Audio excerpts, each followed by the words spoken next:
Live creatively, friends. If someone falls in sin, forgivingly restore him, saving your critical comments for yourself, because you might be needing that forgiveness before the day's out. So stoop down and reach out to those who are oppressed and share their burdens. And so complete Christ's law. If you think you're too good for that, you're badly deceived. And maybe this sounds familiar. There's a pastor that you know of that's caught up in a scandal, and he's humiliated. He's forced out of the church, stripped of his credentials, kicked out, cast out, told never to come back to the church, never to be seen or heard from again, because after all, we have to protect the image of our church.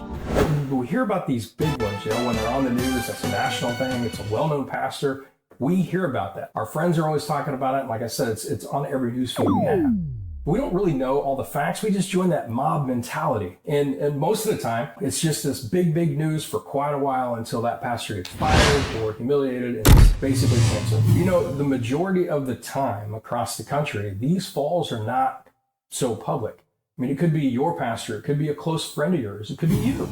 Or maybe the pastor of a church that you barely know about. So a lot of times as pastors, we'll go to these lunches every week, every month or whatever. And then one day, it's this guy that you kind of know. You don't know him really well, but you kind of know him. He's just hasn't been showing up lately. And so you finally ask him, hey, where's John? Oh, didn't you hear?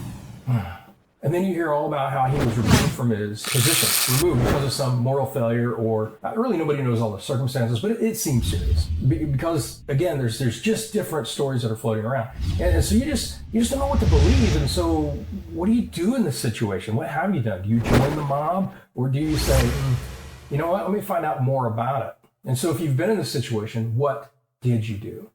So I talk a lot about the parable of the lost sheep, and I reference Luke 15 a lot. And Jesus was talking about it, and he said, wouldn't the shepherd leave the 99 sheep in the open field to go looking for that one that's missing? And then when he finds that sheep, wouldn't he celebrate? He'd celebrate how that sheep was found. And then there's this party in heaven. And I think that was all the rage about this, is what Jesus was talking about, because a sinner has come home. And the popular opinion, and there's nothing wrong with it, but it's preached a lot, is that this parable is really talking about people who have never heard of Jesus. Those are the sheep, right? The lost sheep. But is this really who Jesus was talking about? Was he talking specifically about people who never heard of him?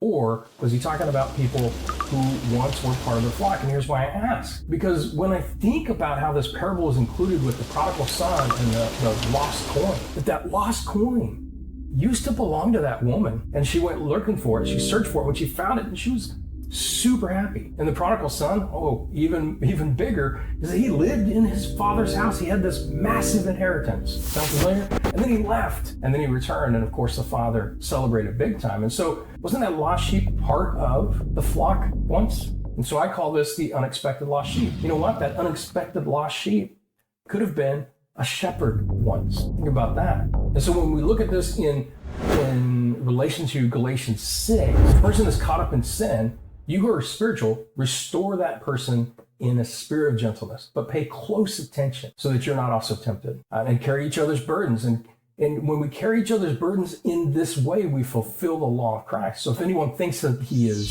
something, nothing, he deceives himself. And so what about that unexpected lost sheep? What about when that lost sheep is really a Christian leader or a pastor who is strayed? Think about it.